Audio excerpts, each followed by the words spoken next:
son mec et leur bébé. Merci ma petite chérie, ça va Ophélie? Et son mec, je les ai mis super bien. J'ai fait en sorte que elle s'adapte au pays, en sorte que si elle a des problèmes pour la garde du petit, moi ça me dérangeait pas de le garder, surtout que je me suis occupée de tous mes frères et sœurs et mes petits-neveux et compagnie. S'ils veulent une soirée en amoureux, ça me dérangeait pas de les garder. Je faisais en sorte que son mec puisse avoir des soirées avec mon copain et que nous, on fasse des soirées, tu sais, filles, tout ça. On avait une soirée filles le mercredi soir. Je lui ai proposé à maintes et maintes fois, elle est jamais venue. Je lui ai proposé de venir avec moi faire les boutiques. Je lui ai proposé de aller chez l'esthéticienne, d'aller au coiffeur. J'ai tout fait, tu vois, pour vraiment qu'elle se sente bien et qu'elle soit à l'aise et qu'elle soit pas perdue dans tout ça, quoi.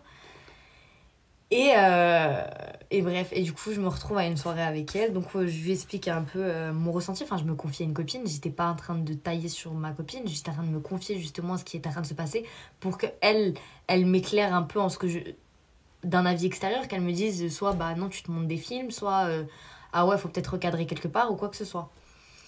Donc je lui explique que bah, je trouve qu'elle drague un peu trop mon copain et que ça ne va pas, que ça ne me plaît pas, qu'elle a un comportement qui est très déplaisant envers moi, très irrespectueux et tout ça. Elle confirme totalement. Elle me dit que c'est vrai qu'elle l'avait remarqué parce qu'on a fait un apéro dînatoire chez mes beaux-parents avec ses parents à Diane, les parents à Madame Influenceuse, elle notamment. Et du coup, Diane s'était amusée à draguer mon mec devant mes beaux-parents, devant tout le monde, sous mes yeux. Et je suis restée de marbre, sereine, mais comme jamais, genre, j'ai même pas réagi ni rien. Elle a pris quelques pics dans la gueule, mais c'était même pas voulu, genre, vraiment, je l'ai fait inconsciemment, genre, vraiment, j'étais pas là pour lui envoyer des pics ou quoi que ce soit.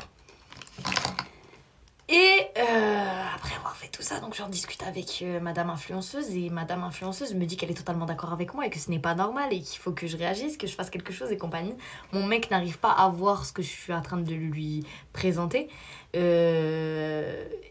elle comprend pas en fait, il comprend pas que ce qui est en train de se passer, il comprend pas qu'elle est en train de le draguer ouvertement sous mes yeux et il n'arrive pas à le voir jusqu'à un petit moment où il finit par le constater, ou même mon beau-père qui n'est pas ce genre de personne, qui ne se mêle pas de ce genre d'histoire ni rien du tout, finit par me dire Assia, depuis le début où je l'ai rencontrée, depuis la première fois où je l'ai vue, j'ai vu qu'elle était jalouse de toi.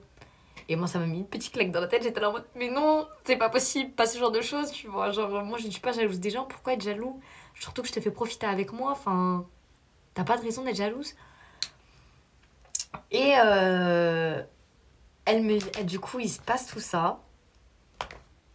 Plus tard, je pars en France et je lui demande de garder le chien parce que malheureusement, je ne pouvais pas emmener Star avec moi parce qu'il n'était pas encore vacciné et compagnie. C'était compliqué, même encore à l'heure d'aujourd'hui. Avec l'association, j'attends qu'il me l'envoie parce que c'était compliqué et tout ça pour le faire venir.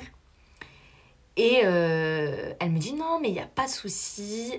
Moi, je garde mon filleul n'importe quand. Je l'aime trop, machin, truc. Attendez, je ferme la porte. Et il n'y a vraiment aucun souci là-dessus. Ça, avec grand plaisir que je le garde et tout. Ok, pas de souci. Donc je me dis, allez se blaise, elle va me garder le chien, tranquille. Donc je pars 2 semaines en France. Je rentre sur Tunis 2 semaines après. Mon copain devait aller travailler à Sousse parce que je vous explique, moi j'habitais à Tunis, lui travaillait à Sousse. Donc c'était un peu compliqué, on était assez fréquemment séparés. Enfin, en tout cas la semaine. Je voyais le mercredi soir et les week-ends. Donc c'était un peu compliqué. Et du coup, je décide, il a eu du mal ce jour-là à se séparer de moi. Du coup, il est parti tôt le matin, il a fait 2 heures de route pour refaire 2 heures de route pour venir me chercher et pour refaire 2 heures de route pour descendre. Donc en totalité, 6 heures de route. Et surtout que je lui ai demandé, je lui ai dit, écoute, je passe la semaine à Sousse, est-ce que ça te dérange de garder Star encore une fois et tout? Non, t'inquiète pas, il n'y a pas de souci. Il faut savoir que la veille de tout ça, je suis sortie en boîte avec elle là, et que tout s'est super bien passé. On était les meilleurs amis du monde, les amis. Et du coup, elle garde le chien toute la semaine. Le vendredi, on rentre. Et elle me dit, j'avais un sac à elle et un pull de merde Shane qu'elle m'avait prêté. Et je reçois un message, mais hyper agressif, où elle me dit... déjà, elle avait vu la propriétaire pendant la semaine sans m'en avoir informé. Star avait fait quelques petits dégâts. Voilà, c'est un chien, ce qui est normal. Donc il avait fait quelques petits dégâts, il avait détruit le fil de la télé. Et vas-y, y a pas de souci. Il avait détruit le fil de la télé et un petit peu le canapé, mais c'est des choses qu'on allait faire réparer, surtout qu'en Tunisie, faire venir un mec pour faire réparer ça, ça coûte que dalle. Ça coûte en tout cas moins cher que de se faire sauter la caution. Donc, on décide de faire réparer et compagnie, sauf qu'elle fait quoi? Elle envoie une vidéo à la propriétaire de tout l'état des lieux et elle détruit des choses en disant que c'est moi. Alors, je vous explique. Elle a été boucher les toilettes en mettant des dentifrices, du papier toilette, du produit pour les chiottes. Qu'est-ce qu'elle avait mis dedans? Coton-tige, coton, démaquillant, une poubelle et les chiottes. Elle a été boucher les toilettes en disant que c'était moi qui avais fait ça. D'accord? Donc quand j'ai eu la propriétaire au téléphone, elle m'a répondu d'aller me faire foutre. Ok, merci, c'est gentil, c'est très aimable. Elle lui a dit aussi que quelques jours après, je partais au Canada. Donc, la propriétaire a donné mon passeport à un douanier pour que je me fasse arrêter à la douane. Voilà. Ensuite, du coup, avant qu'on passe à la douane et compagnie, je vous explique ce qu'elle m'envoie. Donc, elle m'envoie j'aimerais récupérer mes affaires. Alors, déjà, je commence par lui dire bonjour.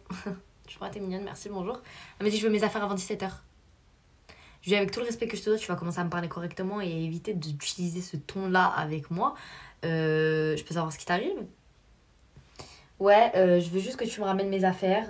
Ramène-moi mes affaires et compagnie. Et je lui dis un conseil pour toi, je recommence à bien me parler. Elle me dit ouais, t'as bien taillé sur ma gueule. Non, je ne me suis pas rangée. Je suis pas finie, tu vas voir. Je lui dis comment ça j'ai taillé sur ta gueule? Explique-moi à qui j'aurais taillé parce que toi et moi on n'a aucune amie en commun. La seule personne qu'on aurait pu avoir amie en commun du coup c'est Madame Influenceuse, mais Madame Influenceuse on ne lui parlait plus parce qu'ils m'ont fait réserver plus d'une fois dans des bars et restaurants UP avec mon nom de famille alors que les patrons connaissent très très bien mon nom de famille et mes parents pour au final ne pas venir et nous mettre des plans. Ce qui fait qu'au bout d'un moment, tu vois, le monde respect, moi, ça ne passe plus trop. Et que j'ai fini par arrêter de parler avec eux et que c'était terminé. Et qu'ils ont eu beaucoup trop de manque de respect envers moi. Et du coup, elle me dit qu'elle a... Et du coup, j'apprends que pendant cette semaine-là, elle a été manger avec eux alors qu'elles se sont insultées comme pas possible. Ah ouais, il va vraiment pas la louper. Et qui se sont insultées comme pas possible. Hein. On l'a mis en couple avec le meilleur ami de mon mec, qui lui fait croire qu'il en a... Au cas où vous passez là, Diane et Adam, il s'agirait d'arrêter de vous mentir l'un à l'autre. Donc, monsieur raconte à Diane qu'il a 28 ans alors qu'il en a 34.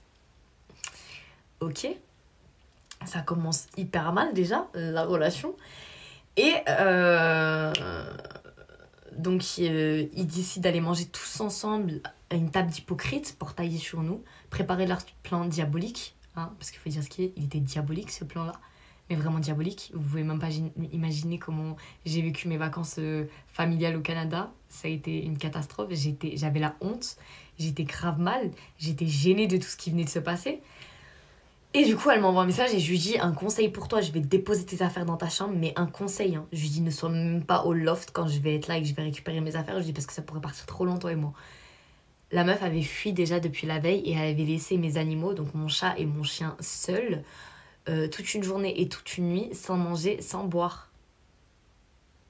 2 jours, une nuit, sans manger, sans boire.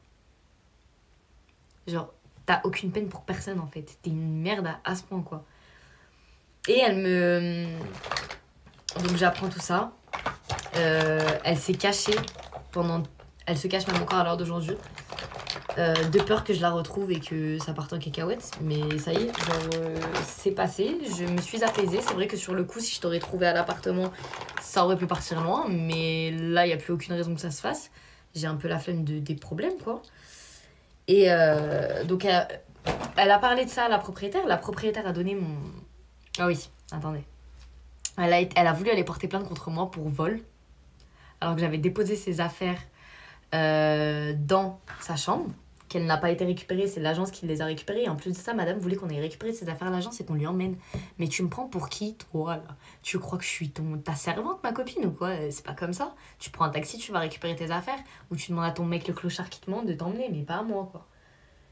Et elle me dit, ouais, je vais appeler tes beaux-parents, je vais envoyer un message à ses beaux-parents. Donc elle appelle un copain, elle essaye de retourner tous les amis de mon copain contre nous. Et elle appelle un copain à mon copain, du coup, et elle lui dit, ouais, elle s'est mise à pleurer. Asia, elle m'a fait ça, nanana, elle m'a volé mes affaires, truc, machin, mais je t'ai rien volé, copine, c'est pas vrai, toi t'as essayé de me voler mon mec et j'ai rien dit, et là tu me parles d'affaires que tu m'as prêtées, que je t'ai déposées dans ta chambre, va juste les récupérer en fait, arrête de dire n'importe quoi, je t'ai rien volé. Elle finit par envoyer un message à ma belle-mère, écoutez, la honte du monde, la plus grosse honte, du coup, obligée de raconter à mon beau-père ce qui se passe, la honte vraiment, donc je me retrouve à table, moi qui ai peur de mon beau-père, qui n'arrive jamais à lui faire la conversation, obligée de faire la conversation pour lui expliquer mes problèmes, à cause d'une meuf qui est complètement tarée, et je me retrouve là comme ça face à lui, en train de manger j'arrivais même pas à manger, j'étais là en mode... Et je le regardais, et j'étais là, j'ai trop peur de lui. Non, ma belle-mère, c'est même pas ma mère, c'est ma belle-mère, c'est la mère de mon copain. Et j'avais trop peur de lui. Mais quand je vous dis j'ai peur de lui, et c'est vraiment genre je me pisse dessus devant lui, genre un truc de ouf.